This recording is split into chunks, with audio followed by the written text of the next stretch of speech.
I had always believed that family was everything. Growing up in Riverside Grove, a neighborhood where the sun seemed to cast a golden hue over the houses, I thought the bonds of blood ran deeper than anything.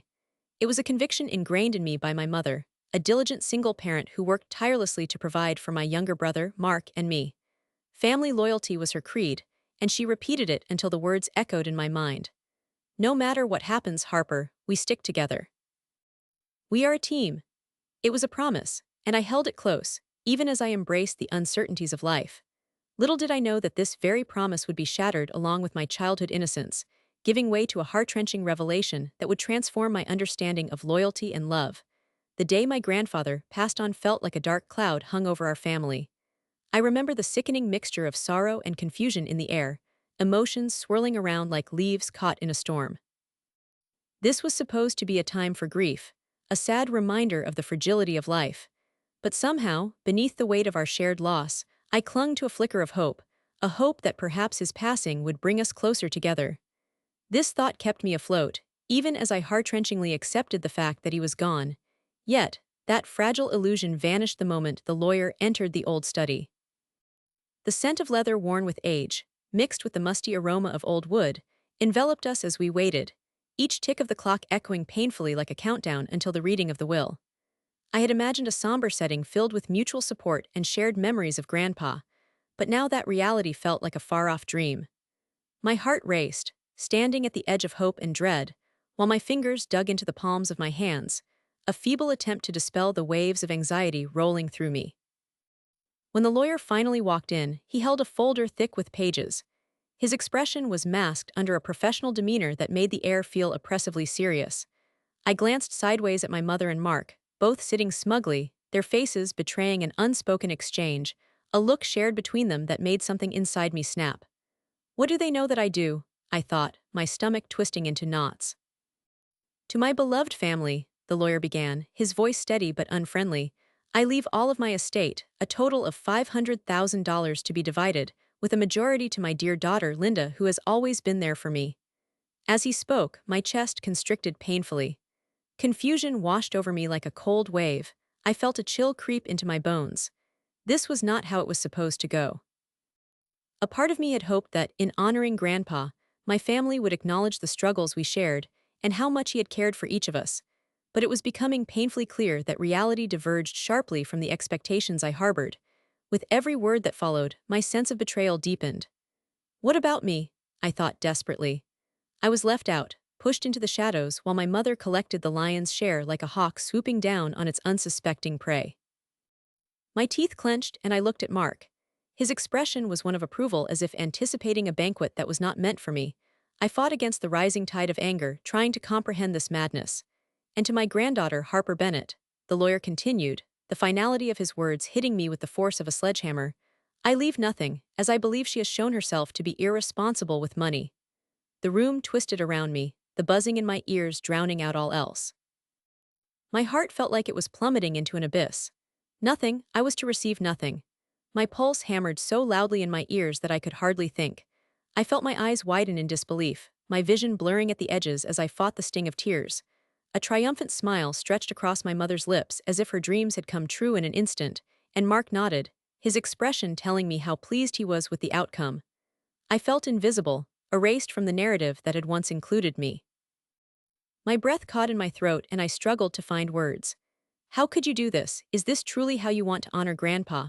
I finally managed to ask, my voice trembling, breaking the suffocating silence that now surrounded us. What does it matter? My mother retorted with a sharp disdain in her voice, cutting through my vulnerability. You haven't been responsible. Your actions speak for themselves. You should have thought about this before. Her words were laced with bitterness, but they stung like poison. The laughter that followed, my mother and brother reveling in their triumph over my loss, was like daggers slicing through the air. I felt smaller, reduced to a mere spectator in a play where I was unwelcome, an unwanted guest waiting for the performance to end. I recalled the countless times my mother had reminded me of how I would never amount to anything. Perhaps she was right all along. I was nothing but a failure in her eyes, and here was the proof, the divergence of paths that laid bare the truth of my family's loyalty. I tried to hold back the tears, but they burned behind my eyes, hot and relentless. Each drop felt like the loss of hope, the haunting echoes of how family should act faded away into the cold, dark reality. My heart sank deeper into betrayal, a pervasive sense of anger boiling within me, transforming the ache into a destructive force that I no longer recognized. How could they celebrate my pain? How could they dismiss me so easily? I could feel the rage pulsating in my veins, hot and consuming. This moment had transformed me, severing an unspoken bond I had held so dear. No longer would I allow myself to be their punchline. I would rise from the ashes of this betrayal, determined to sculpt my identity away from their belittling laughter, and that resolve sparked the beginning of a darker path. With the lawyer's voice fading into the background, I resolved to play the long game. It would take patience and cunning to orchestrate my comeback, but I was willing to do whatever it took. I refused to remain the invisible girl in the tale of my family. I would channel this humiliation into a powerful resolve. I need to show them, I thought fiercely. I need to prove I am worth more than their disdain. In that moment, as the tension finally peaked and settled like dust in the room, I began to contemplate my plan, a strategy brewing in my mind. I recalled Mr. Timmons, my neighbor and the old retired coach who had always believed in my potential, encouraging me through thick and thin. Perhaps he could help me harness my anger, channel it into something productive. He understood the value of hard work and resilience, concepts I was ready to embrace wholeheartedly. I'll reach out to him, I decided, grounded in my newfound determination. The world will see what I'm made of. As I left the study that day, each step echoed with the weight of my resolution. My mind was set. I was done being a victim of my family's disdain. My grandfather's legacy wouldn't rest merely in the hands of those who saw me as nothing. The spark ignited within me was a promise to myself that I would no longer remain overlooked. I would find my own path and prove my worth. Turning this tragedy into triumph, I found myself sitting across from Mr. Timmons, the hum of the diner alive with conversations blending into a comforting backdrop.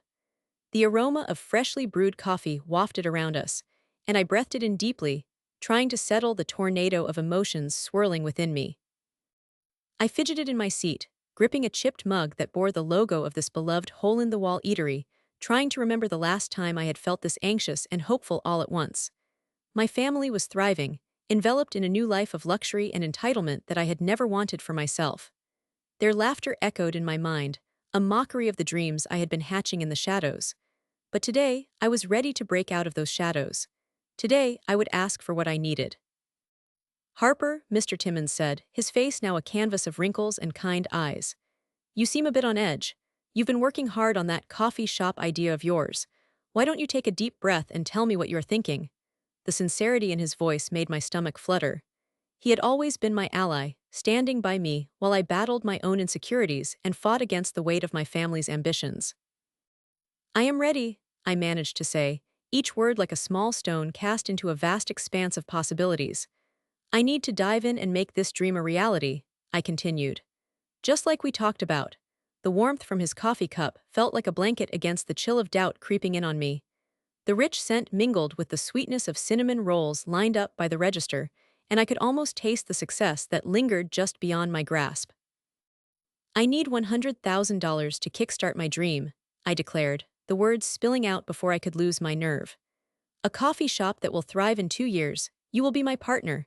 I promise it will be a success. I watched closely as Mr. Timmons leaned back, his brow furrowing in thought. The diner, bustling with activity, faded into a blur while he took me in, the weight of my request hovering between us like a live wire.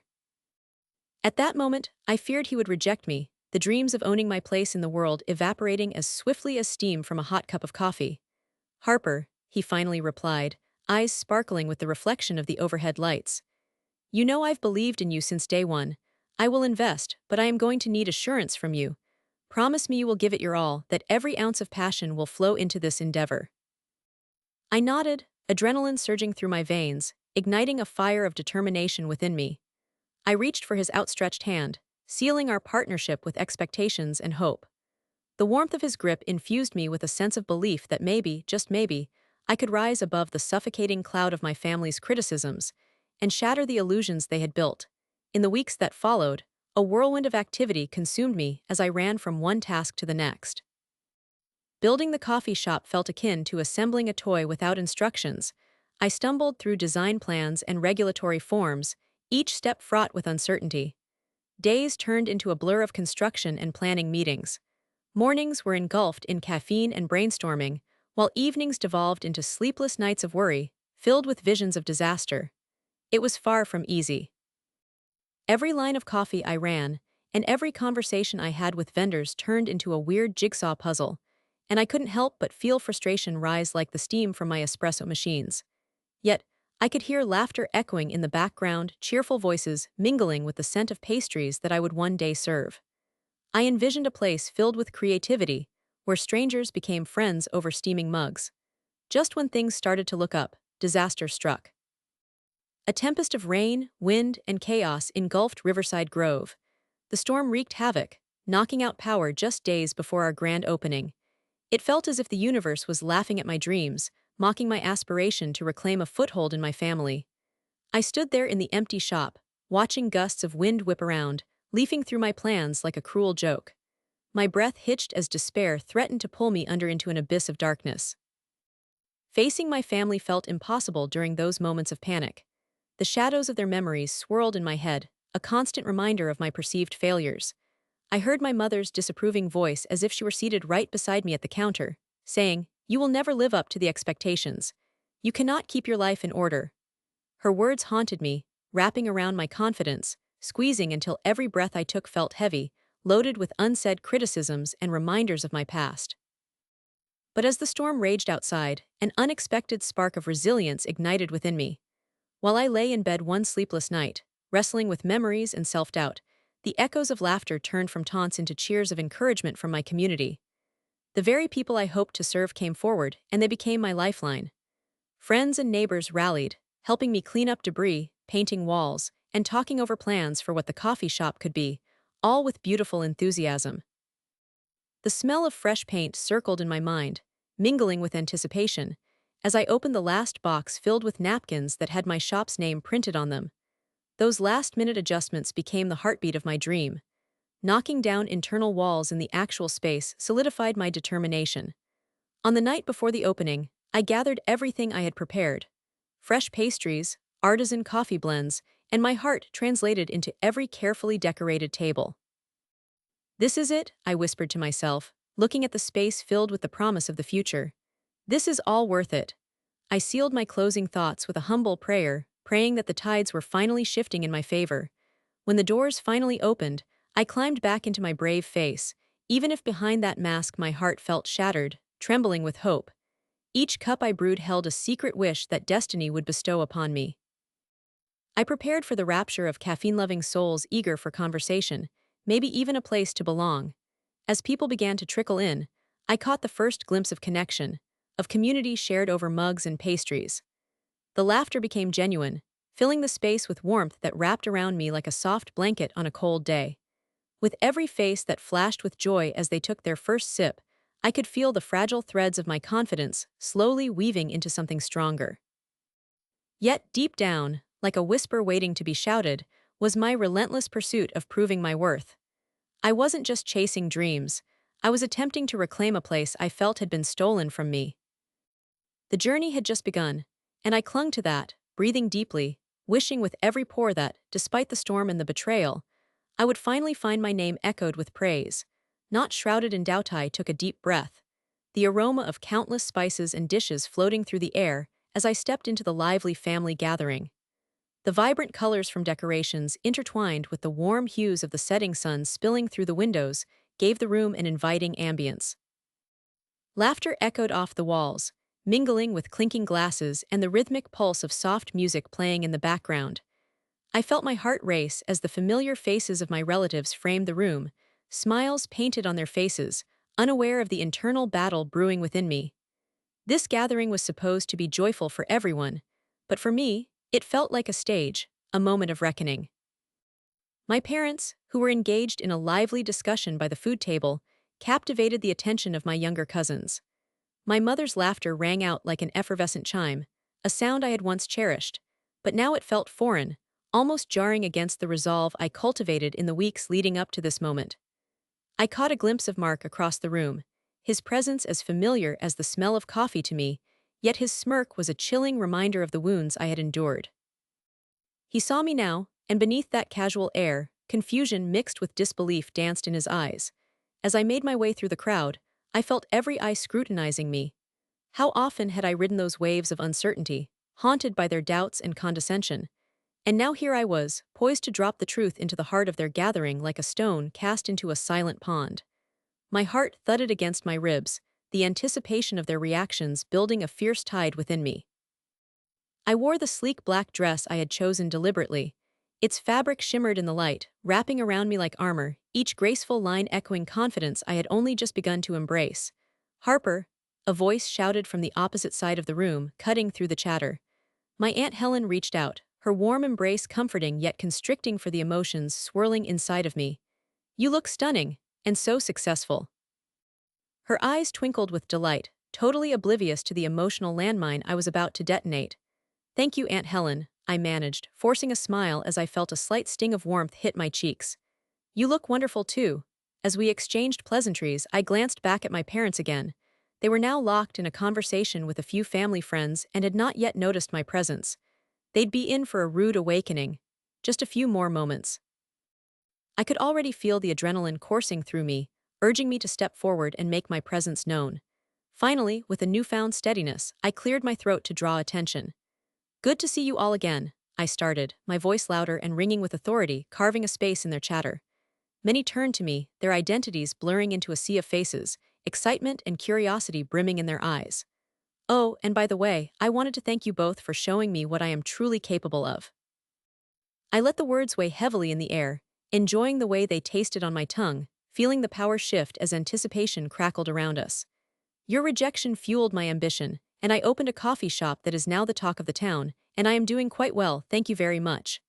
A sharp gasp cut through the room. I locked eyes with Mark, who suddenly choked on his drink, becoming a perfect picture of disbelief. Was it me, or did the guy actually turn purple for a moment? My mother's jaw dropped, words stammering in her throat as she tried to piece together the reality of my statement. It was delightfully exhilarating to watch their reactions shift from pleasure to shock, then to unmasking discomfort. "I hope you all will come to visit," I continued, my cadence growing firmer, stronger. "It is a cozy little haven with strong coffee and such a beautiful community atmosphere." The words rolled off my tongue like honey. I could feel my heart swell with a peculiar blend of pride and vindication, watching their faces morph, realizing they didn't believe I had it in me. My mother was the first to recover, forcing a smile that looked more like an awkward grimace. "But we thought you were struggling," she stammered, trying to dig out of the pit her own disbelief had dug for her. The moment felt electric, a palpable thrill coursing through me as I bore witness to her unease, relishing the way pride and embarrassment wrestled for control on her face. "Struggling." That word echoed like a taunt in my mind, a lightning strike illuminating memories of sleepless nights and endless toil. "Isn't it wonderful that I'm thriving instead?" I could hardly contain the joy bursting inside me as I spoke. Turns out the work I put in really did pay off. Who would have thought? Mark narrowed his eyes at me, an instinctual defensive posture rippling through him. "You just opened it though, right? I mean, you still have to prove you can keep it going." His voice dripped with a thinly veiled skepticism, and I could taste the bitter blend of spite and doubt in the air. "It's a cute little venture, but it hardly means you are successful." "Ah, but does success have a definition that only you can provide?" I shot back, my voice rising with conviction. "Because you see, I measure success by how much fulfillment I've found every time customers smile at my barista's creation. My heart swells with every delightful sip they take." I gestured melodramatically, my inner satisfaction blooming at the challenge flickering in his eyes. "You, on the other hand, are stuck in a box of someone else's definition. Isn't it time to step out?" The room quieted, and I could feel the weight of their disbelief morphing into curiosity. My relatives shifted, murmurs floated and danced around us, igniting the once comical exchange into something more imbued with power. I relished every moment, letting the silence hang before laughing softly to ease the mounting discomfort. A war of sentiments raged in their eyes, and I felt rejuvenated at their struggle to reconcile what they had once dismissed so easily. "Let's be honest," I murmured conspiratorially. "You all thought you could push me down, and I would just go away quietly. But every single comment, every backhanded compliment, they just made me work harder." I folded my arms across my chest, my stature enhancing the moment even more. "I took that rejection, and I poured it into cups of coffee, creating something special where you saw nothing." My mother took a step closer, her face a portrait of confusion framed by disbelief. I didn't think. She started, but all her words hung awkwardly as Mark interrupted. So are you saying you don't need us then? A heavy silence enveloped the air. That was never the point, I replied slowly, my voice steady yet low. I needed to believe in myself when you didn't. It was your disbelief that I transformed into fuel. My heart raced with exhilaration. I felt as though I had reclaimed every ounce of power they had stripped away. And trust me, I can build my life without your applause. Mark exchanged worried glances with my parents, and I noted how their camaraderie was fraying at the edges. It was refreshing to see their unity dissolve, exposed under the glaring truth that I had risen while they had pushed me to the ground. Each second felt like an eternity, and I held on to the moment, etching it into my memory forever. I love my coffee shop, I continued, with warmth wrapping around my words. The smell of fresh brew in the air, the comforting laughter of my customers. They are everything I've dreamed of. Each day brings new joy, and I understand now, I don't need your recognition. I watched the weight of my admissions ripple through the room, an almost physical shift, like the bow in a tuning string quivering as it finds its pitch. My voice softened as I glanced around. And I invite you to really see who I am now. Not just the daughter you thought was lost, but the woman who is thriving. With each word, I became more grounded, the pleasure of witnessing their struggle contributing to my own power. A grin tugged at my lips, realizing just how unshackled I now felt. The evening wore on, but the air had shifted. Their gazes were no longer sharp with judgment. They were imbued with a newfound respect mixed with disbelief. I had come to these walls shackled not by a lack of ambition, but instead ferociously determined to succeed against all odds. As they remained rooted in their seats, agog and speechless, I felt lighter. The humiliation they once imposed cracked beneath the weight of my triumph. It left room for something stronger, a lingering understanding that I had forged my legacy not in spite of them, but because of the fire they ignited within me. In that moment, I realized something profound. It was their betrayal that fueled my greatest strength, pushing me toward horizons I had yet to explore. They had planted seeds of doubt, which bloomed into an unyielding resolve that shaped my story. In turning away from their expectations, I had embraced a journey entirely my own, free and thriving, and finally, truly, myself. The air was thick with thick tension as I stood on the patio, breathing in the cool night fragrance swirling with an essence of rosemary and fresh-cut grass. The murmurs from inside mingled with the distant sounds of laughter and clinking glasses, but here, among the stars, serenity wrapped around me like a warm quilt. The glow of soft patio lights twinkled against the deep indigo sky, illuminating my thoughts and reflections. I leaned against the railing, staring out at the darkness that enveloped everything beyond the yard, an expanse that felt endless, just like the possibilities I could now envision for my life. The gathering inside felt like a stretch of heavy fabric that clung to my skin, uncomfortable and suffocating. Each laugh echoed hollowly against the walls, the pointed remarks disguised as jokes stinging more than I cared to admit. They were meeting my success with thinly veiled disdain, pretending that everything was fine while threading through topics of trivial family gossip. Each raised glass seemed to mock me, to remind me of the moments they had etched wounds deep into my spirit with their slights and negligence. Yet as I stood outside, the chill brushing my arms, I could feel my spirit strengthen. I was not just Harper the underdog, I was Harper the phoenix who had risen. Harper, came a voice that pulled me back momentarily from my thoughts. Mark stepped onto the patio, his frame outlined against the light. There was hesitation in his step, a softness in his expression that caught me off guard. "I never thought you could do it," he said, his voice tentative like he was testing the very air between us. "I am sorry for how we treated you." I studied him closely, my heart rate quickening.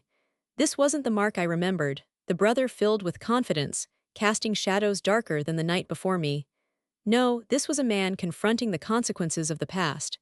His apology felt awkward against the texture of this night, surprising and yet almost expected. I searched his face for sincerity, scanning for the echoes of our shared history, every familial laugh, every dismissive glance, every moment I felt marginalized. But could I trust him? "Mark," I began, steadying my voice, "it's not only about proving you wrong." The weight of my words hung in the air between us, a heavy admission laced with vulnerability that I had kept shackled for years. "You guys turned away from me at my lowest." I swallowed hard, feeling the familiar burn in my chest as I recalled those painful instances when family gatherings dissipated into whispers. my accomplishments fading into the background like wallpaper. I was left behind in the shadows of favoritism you didn't even know you were enforcing. Silence stretched between us, the night holding its breath, and I could see those once familiar walls around Mark soften. I recalled my younger self, desperately hoping for approval, the naive belief that love would come softly if I just performed well enough, if I just conformed. I hesitated, feeling the crackle of energy shift, igniting the space around us as though something monumental was being born. But in finding my way, I continued, my voice steady but heavy with emotion.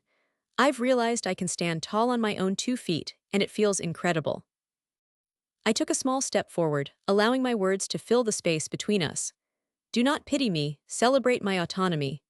My stomach fluttered with exhilaration, and I thought of my coffee shop filled with warmth and laughter, the customers who turned my endeavors into a community. How far I had come. Mark appeared to absorb my words, his brows drawing together in a mixture of contemplation and regret. There was something different about him now. I could almost sense honesty slithering its way out from the years of miscommunication and hurt. I wish, he started, faltering. I wish I had seen it sooner. We were all caught up in our own fights, and it blinded us, he revealed, each word carefully placed as he sought to navigate the delicate path of reconciliation. I felt something shift inside me as if a door had opened to let fresh air sweep through the shadows of our past. I do not blame you for being lost, I replied, searching his eyes, full of the vulnerability I had hardly ever witnessed in him. We all let those years define our roles in this family. My heart raced with the prospect of understanding. Perhaps we could step back from the edges we had each taken. Maybe we can do better, he suggested quietly, and I sensed the collective weight of my family's gaze still pressing down upon us, lingering inside. But tonight here I was free from that heavy burden. I want to support you, Harper. You deserve to be celebrated. His words shone like the stars above us. Thank you, I replied, feeling the warmth of gratitude wrap around my heart like an embrace.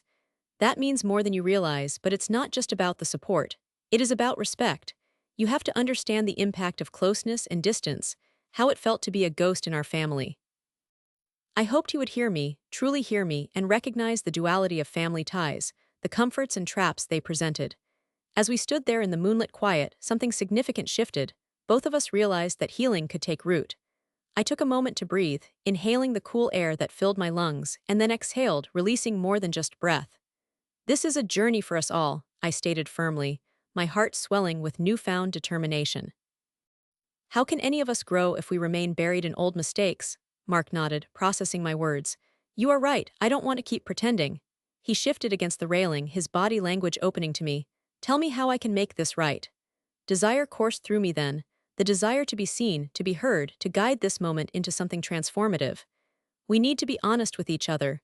We've built our lives on assumptions and fractures. The weight of the past lingered, nudging me gently forward. We have to bring everything into the light, even the painful parts.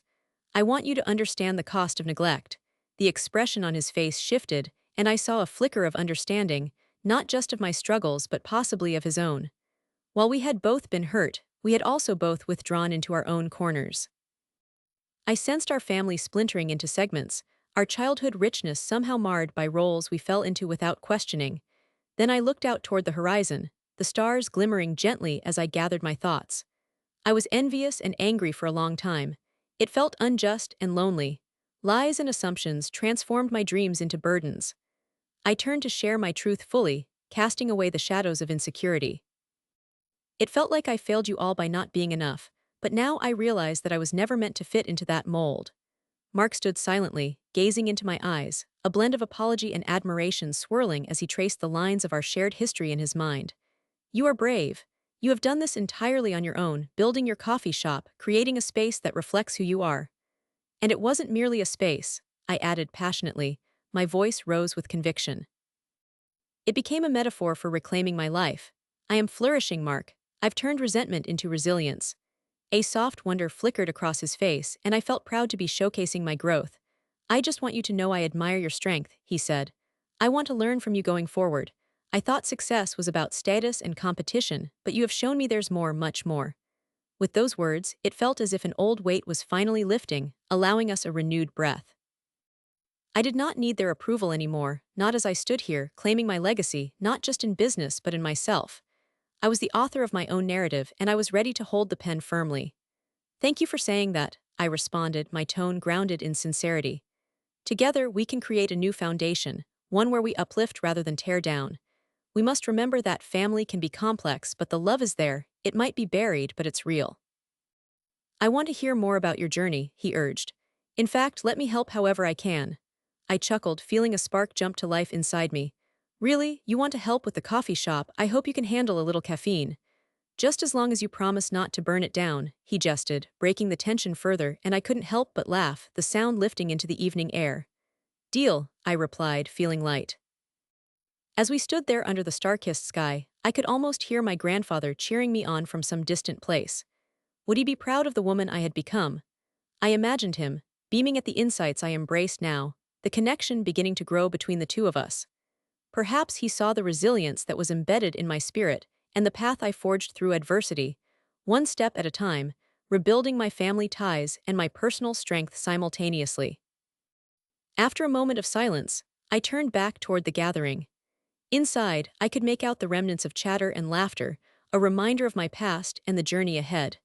As I made my way back into the living room, Mark fell in step beside me. It was a subtle mark of solidarity, the unspoken promise of new beginnings woven through our conversation.